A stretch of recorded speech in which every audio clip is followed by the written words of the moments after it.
I'm finally free of all that baggage. From today, I'll be living with my parents at my house. After my husband, Tom, demolished my family home following my parents' passing.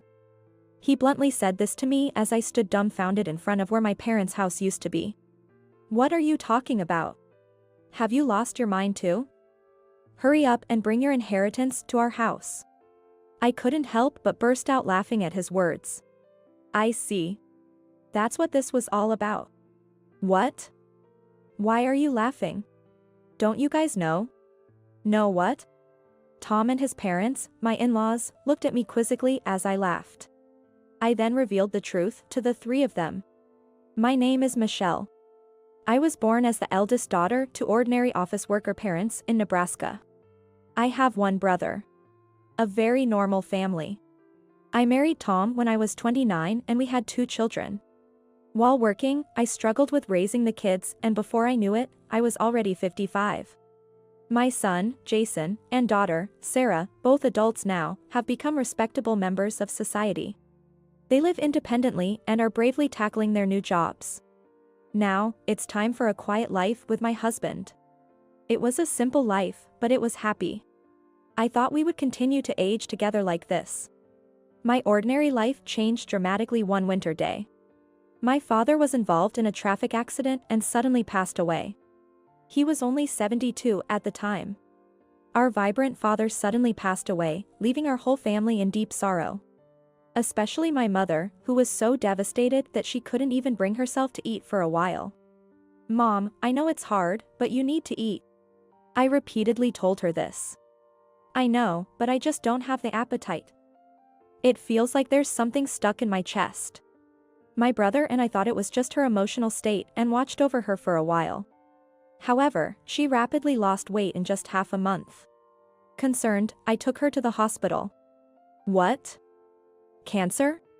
I was shocked when the doctor announced my mother's diagnosis. It was advanced and inoperable, with only about a year left to live.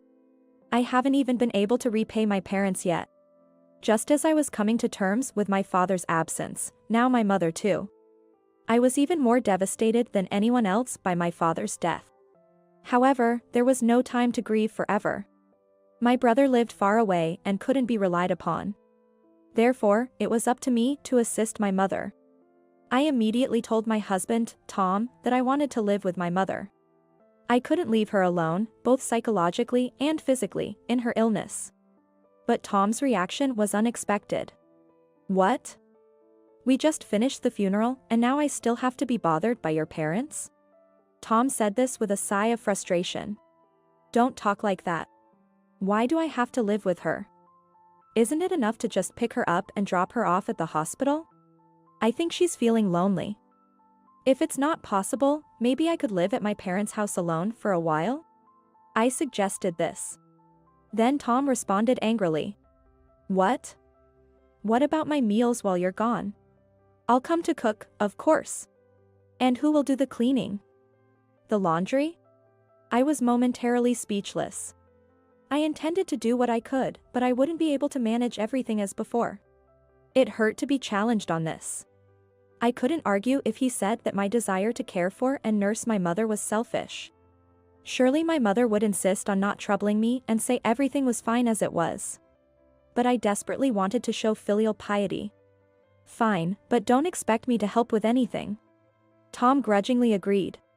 Though he had an arrogant attitude, he eventually gave in. Thank you, and I'm sorry. I thought his behavior was terrible, but he did agree to my request. I suppressed my desire to retort and thanked him. Despite some arguments, Tom and I started living with my mother at her house. We originally lived in a company-owned apartment provided by Tom's employer. Tom is an only child. Since his father particularly wanted to live with us, there were no plans to buy our own home. And we were scheduled to live with his parents eventually. For now, the company apartment was convenient for commuting and not a heavy financial burden at only about $300 a month. However, moving to my parents' house meant no more rent and a larger living space. I believe the cohabitation wasn't entirely disadvantageous for Tom. True to his word, Tom didn't help with anything, but I was glad to be able to live with my mother. She seemed well, but often appeared tired and spent much of the day lying down. I prepared my mother's meals, fed her, and managed her medication. Doing all this alone would have been impossible for her. Thank you, Michelle. I'm so grateful you're here with me. And we should thank Tom too. My mother repeatedly expressed her gratitude. Since I hadn't told her about Tom's harsh words, she was also grateful to him. One day, after my mother had gone to bed, Tom returned home. As I served dinner, I started about Mom's treatment. Tom glared at me and cut me off. I don't know anything about that. I told you I won't help. I, too, sometimes wanted to share my worries or seek advice. I just wanted Tom to listen. But his attitude didn't change, not after a month, not after 2. He constantly complained about living together, acting as if he had done something noble, and his behavior worsened day by day. But there was nothing I could say about it. The stress of worrying about my mother and being considerate towards Tom was building up. When the 1-year prognosis was approaching, my mother's health rapidly deteriorated, and she was hospitalized. 3 days later, she passed away. Even though I had prepared myself, I was deeply grieved. My brother's family and children came to support me right away, but in times like these, you really want your spouse by your side. However, Tom was laughing in a corner with his parents, not helping with the funeral arrangements. My brother took on the role of chief mourner, and we managed to prepare for the funeral. But Tom, who should have been sitting in the family section, was at the very back of the relatives area. I wish Tom would sit in the family section. When I said that, Tom replied, "Nah, I'm fine here. I'm not a blood relative, after all. But you are my husband." Then my mother-in-law chimed in. "He may be your husband, but he's not your mother's son. Tom is our son, he's an outsider."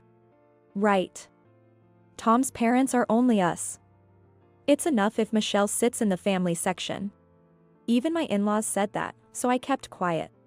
Though customs vary by region, in our area, it's common for sons-in-law to sit in the family section.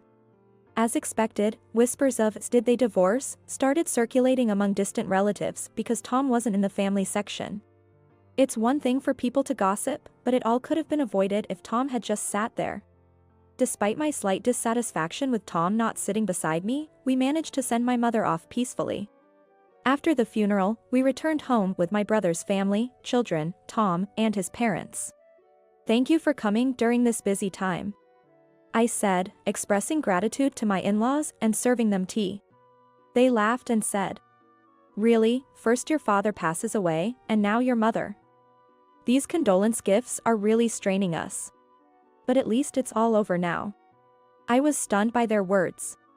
What did they mean by saying such things? I just couldn't believe what I was hearing.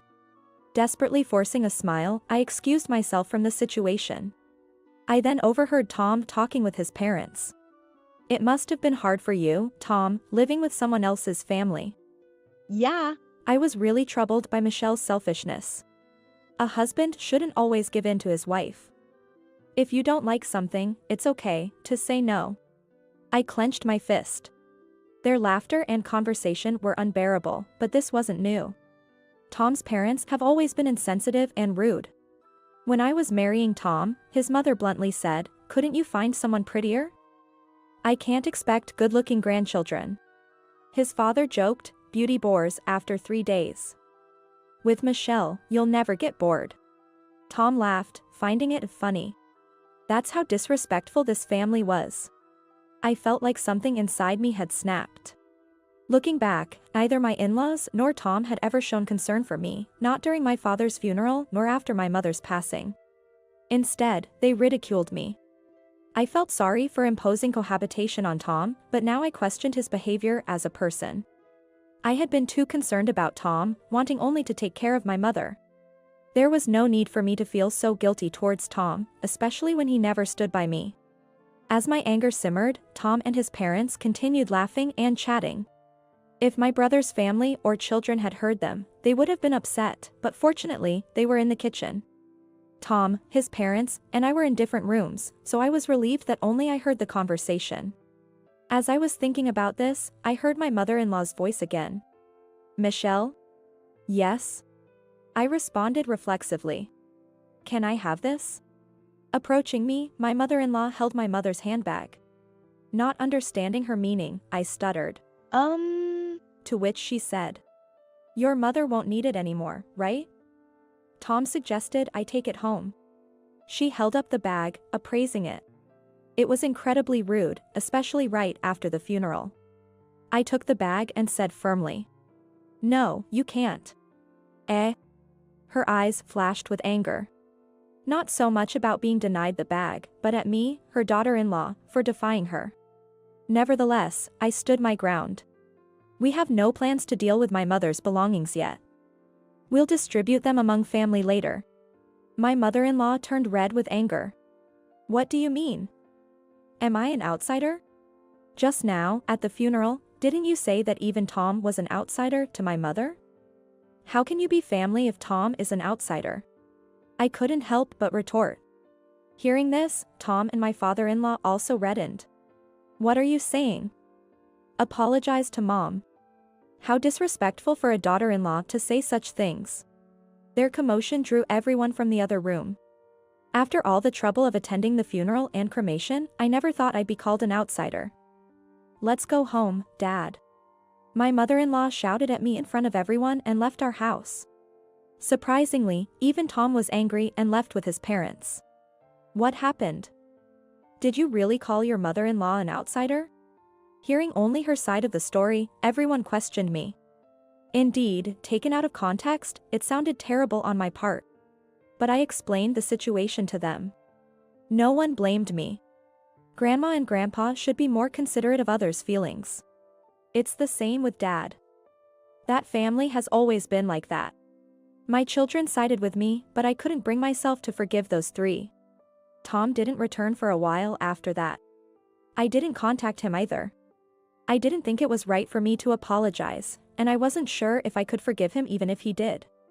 However, I knew things couldn't stay like this forever. One day, Tom came back. Welcome home. Seeing his face reignited my anger, but I suppressed it and greeted him. Then Tom said, "It's been tough, hasn't it?" It was gruff, but in that moment of concern, I was taken aback. Take the kids on a trip or something. It'll be a good change of pace.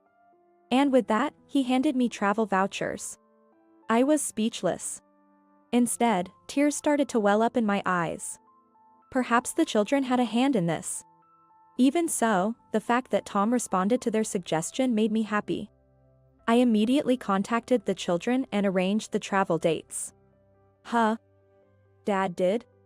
That's unexpected. The children were surprised by my suggestion. It seemed it really was a gift from Tom. Did Dad feel sorry for me, I wonder? I said this with a laugh. And decided to gratefully accept the travel vouchers from Tom. Well then, I'm off. Yeah, take it easy. While you're at it, stay with the kids at their places. I can't be away that long. Don't worry about it. I'll relax at my parents' house, don't worry about me. Tom said this as he saw me off. Sarah happily welcomed me, so before the trip, I visited her home and then Jason's. Since I couldn't visit them at all while caring for my mother, I helped out a little by cooking and freezing some meals for them. Mom, you're not getting any rest. But thanks, it's a big help. Both of them were delighted to have my cooking at home. This was all thanks to Tom's suggestion. Then came the long-awaited hot spring trip. Together with the children, I relaxed in the hot springs. It seemed to heal a lot of the fatigue and sadness from caregiving and the loss of my parents. I ended up being away for almost a week, but both children returned to their homes with bright smiles. That was fun. We should thank Dad once in a while. Really, once in a while. But I wonder if he's up to something? Sarah joked with a laugh. Don't say that. Dad must have given it some thought. I laughed too. When I got home, I planned to share all the memories with Tom, thinking of making our future life together happy, as we headed back to our house. However, when I arrived home, I was speechless. What's going on? The house is... I looked around in confusion, verifying my location. Despite recognizing the familiar place, the house that should have been there was gone. Then, out of nowhere, Tom appeared. Behind him stood his parents. Seeing me standing dumbfounded, they all smirked. "Tom. What's going on?" I asked Tom. Then, with the same eerie smile as his parents, he said, "I'm finally free of all that baggage. From today, I'll be living with my parents at my house." "What are you talking about?" Tom spoke arrogantly, and I replied calmly. Then he opened his mouth. "Have you lost your mind too? Your family home has already been demolished. Bring your inheritance to our house quickly. What you've inherited belongs to Tom now." "I see." The disappearance of the house was Tom's doing, and the reason was for the inheritance. After thinking of our future on my way home, what a betrayal this was. I was overwhelmed with frustration and sadness. But no matter what they did to the house, I wasn't going to let Tom have his way. I thought to myself, not a chance. Seeing the smirking faces of the three of them, I couldn't help but burst into laughter. My laughter, unrestrained, seemed to confuse Tom and his father. "What's so funny? What a weird woman. Has she gone mad?" My mother-in-law looked at me as if I were something bizarre. Facing the three of them, I spoke up. "Don't you guys know?" "Know what?" To Tom's question, I replied. "First of all, I haven't inherited a single dollar. So there's no inheritance to speak of." After saying that, I started laughing again. They must have mistaken me for someone wealthy due to an inheritance. Their self-devised plan and actions, based on their own assumptions, were just too laughable. "What do you mean? Explain yourself." Tom demanded an explanation. But I chose to remain silent. I felt no need to enlighten them. Before that, I'm not going to live with strangers. If you want to cohabitate, do it alone.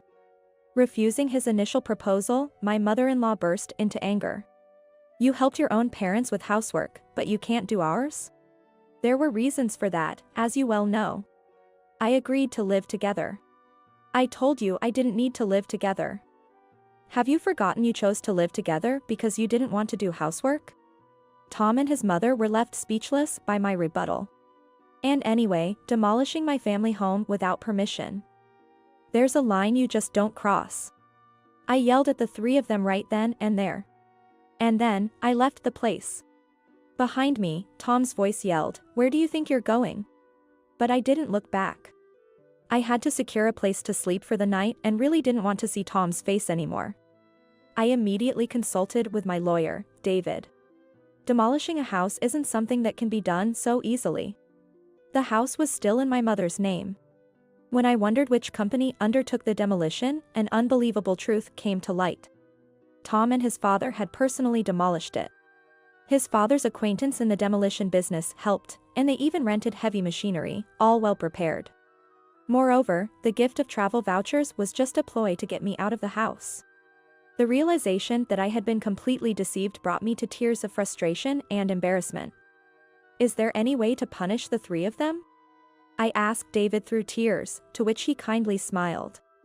"Tom can be charged with destruction of property since he demolished a house in your mother's name without consent, and we can claim damages.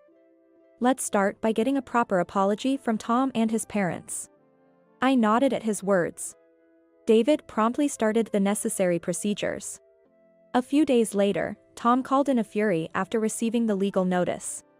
"What's this content certification about?" "Oh, you got it? Since you destroyed an important house, you need to compensate for it." "Compensate?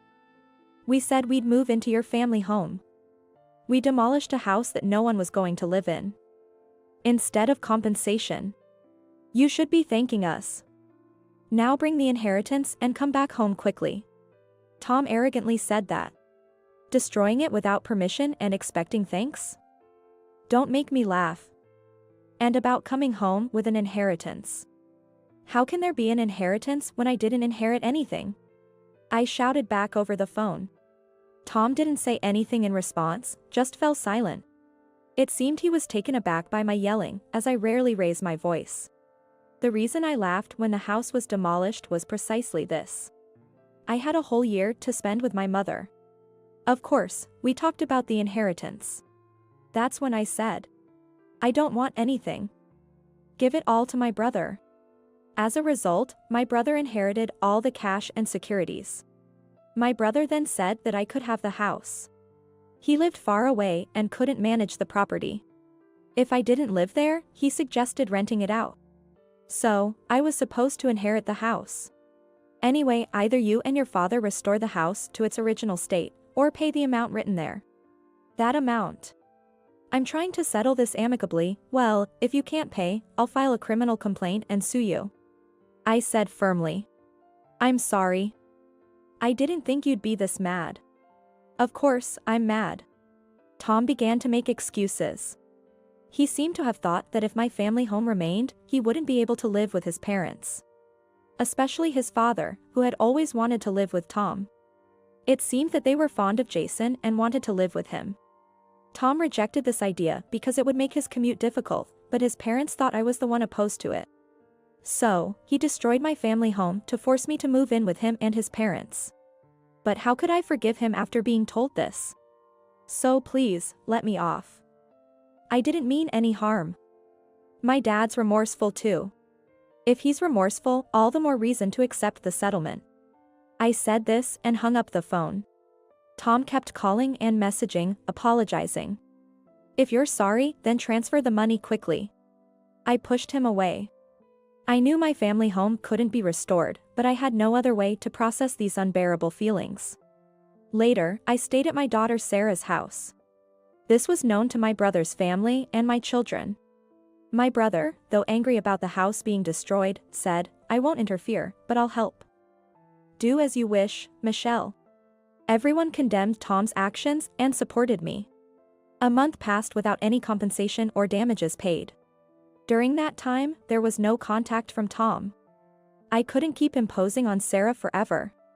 I wanted to get the money quickly to at least settle my living situation. Contrary to my wishes, something unbelievable happened. It all came to light because of something Sarah said. This apron looks like Grandma's. Murmuring this, she showed me her cell phone screen. I was shocked when I saw it. It was a product page on a flea market app. The apron Sarah said resembled my mother's was one I had made as a unique gift for her. What do you mean? This is Grandma's apron. I made it myself, so there's no mistake. Sarah said this and quickly started checking other pages on the app. The seller appeared to have recently registered, with 0 transactions and no feedback yet. There were nearly 30 items listed for sale, and to my shock, all of them belonged to my mother. I immediately had a hunch. It had to be Tom's doing. No one else but Tom, who demolished the house, could have taken my mother's belongings. I immediately called Tom. Hey. What's this about the app? The app? Tom sounded annoyed. Thinking he was playing dumb, I exploded with anger. Don't play innocent. You're selling Mom's belongings without permission, aren't you? Cancel the listings right now. Tom then sounded flustered. No.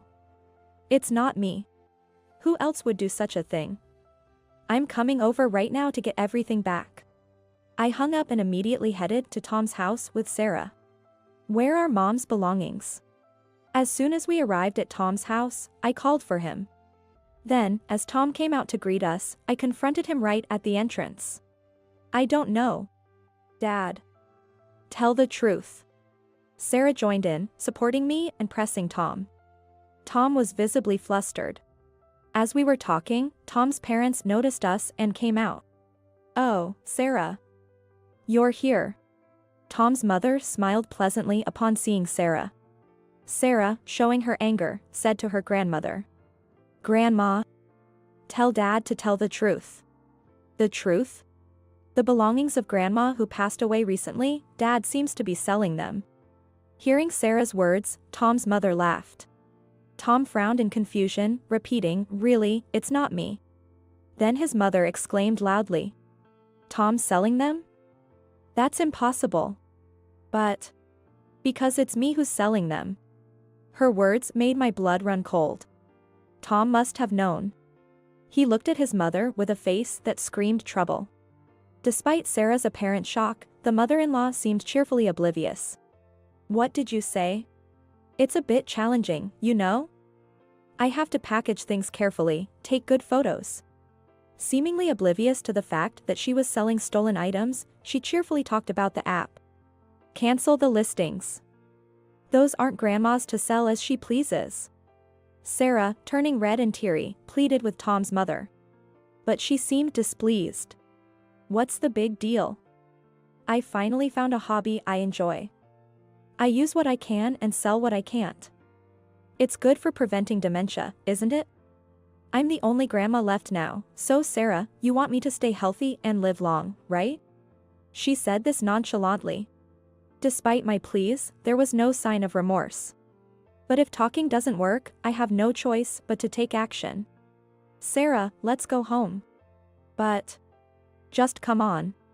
I dragged Sarah out of the house with me. And then, we immediately headed to the police station. I hadn't planned on filing a report for the destruction of the house, but theft is a different matter. When I explained to the police that my mother's belongings were stolen and being sold without permission, they quickly took action. And the mother-in-law's account on the flea market app was suspended. At least that ensured nothing more would be sold. On the way back from the police station, I called Tom. I got your mother-in-law's account suspended. You knew about this, didn't you? You're complicit. No, I've filed a report about this incident. Please cooperate with the investigation. Tom panicked at my words. What? But we're family. Please withdraw it. Strangers, right? I still haven't received any compensation or damages for the house you destroyed, and I see no remorse from you. Tom was at a loss for words to my angry retort. But I'm not heartless. Despite everything, I have a history with Tom. Sighing, I said. I'll wait for the money, but I won't forgive the theft. I want everything returned. And Tom, your father looked quite unwell. Has he been to the hospital?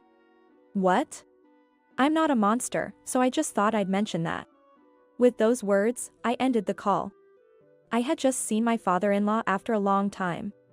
He was almost voiceless, and he had become so thin that it was hard to believe it had been only a few months since we last met. His complexion was beyond pale, it was deathly ashen. It was clear he wasn't well. But that family probably hadn't noticed. A mother-in-law nonchalantly selling stolen items, and Tom, who only acts tough in front of me. They lack any concern for others. The next day, Tom's father called me. I thought he might thank me, but it was the opposite. Why are you treating me like a sick person? Planning to dump me in a hospital to get rid of me? I have to protect your mother and Tom from you. I'm not going to any hospital, he scolded. I was worried about him and this is what I get? I apologize for overstepping. I was just concerned. Humph. Unlike your parents, I'm not weak or short-lived. Don't make a fool of me. His words angered me, but a few days later, it seemed he finally felt off enough to visit the hospital. The diagnosis was terminal cancer. Panicked, Tom called me. Dad has terminal cancer. What am I going to do? I snorted in response. I don't care. Remember what you said when I advised you to go to the hospital? I'm not weak and short-lived like your parents. Deal with it yourself. How could you? I never thought you would be so heartless. Who's heartless? Did you ever offer a kind word when my mother was ill? Reflect on your own actions. With that, I hung up. As expected, Tom's father passed away not long after. As a human being, I didn't want to harbor negative feelings towards the deceased, but recalling everything he did and said, I couldn't shed a single tear. After his funeral, a will was found. Despite his previous claims of not being short-lived, I was astonished at how well prepared my father-in-law was. The house will go to my grandson, Jason. The rest of my assets will be split between my wife and eldest son, the will stated. I was surprised to see Jason's name mentioned. I recall my father-in-law had a particular fondness for Jason, always saying he wanted to live with him. He must have wanted Jason to live in the house even after his passing. For Jason, this seemed like a nuisance. You should renounce the inheritance. You don't need such a house, I told Jason. However, Jason was happy to inherit the house. The inheritance tax alone made it seem like there was no benefit for Jason. But I thought it was a troublesome legacy. If he's happy, I shouldn't say anything. As per my father-in-law's will, Jason inherited the house. My mother-in-law was delighted and paid the inheritance tax. It's only natural, he's our successor, she said. Well, she wasn't wrong. I felt a bit down, like Jason was taken from me, but then something unbelievable happened. Come to our house. Upon receiving that message from Tom, I immediately went to my in-laws' house. There, like me once, stood my mother-in-law and Tom, dazed in front of their house. On the property were heavy machinery, trucks, and employees of a demolition company. And before our eyes, the house was being demolished. What's going on? It's my house. I can do whatever I want with it. Jason appeared out of nowhere, looking satisfied as he watched the in-laws' house being demolished. Jason. What are you doing? Stop it right now. Even if we stop now, we can't live in it anyway, he responded. Jason, how could you do this? My mother-in-law and Tom pleaded with Jason. But Jason just laughed. Have you forgotten what Grandpa and Dad did to Mom? Jason. Grandma, you were cruel to Mom too, right? Did you ever apologize? Jason's smile turned sharp as he glared at my mother-in-law and Tom. They both fell to their knees at his stern gaze. The heavy machinery continued to noisily demolish the house. I finally felt a sense of relief witnessing this scene. Later, Tom finally paid the damages and compensation, as per the inheritance. It turned out Jason had recovered the stolen items my mother-in-law took from my mother, and they were safely returned to me. Mom, you have me and Sarah, Jason reassured me, and I finally shed tears of relief. My mother-in-law and Tom lost their house and were left with nothing, now living in a company housing again. Tom and I left the company housing. Now that Tom and his mother have moved back into the company housing together, they've become the subject of gossip. With everyone wondering what happened. I received such news from a colleague's wife of Tom, who I get along well with, so I decided to tell her the entire truth, without any lies. They will likely live a constrained life in the company housing, but it's their own doing. Furthermore, after Tom's retirement, they will struggle to find a place to live, having to save up for it. I might occasionally ask a friend for updates on their life, just for conversation. I continued to stay with Sarah, but then Jason decided to get married. With this as a catalyst, he plans to build a house. The land of the in-laws' house sold for a good amount, making even that house useful. Mom, let's live together. Jason kindly offered. His soon-to-be wife also welcomed me warmly. I couldn't impose on Sarah's hospitality forever, so I gratefully accepted Jason's offer. Determined not to become a mother-in-law like mine, I look forward to living happily with my new family.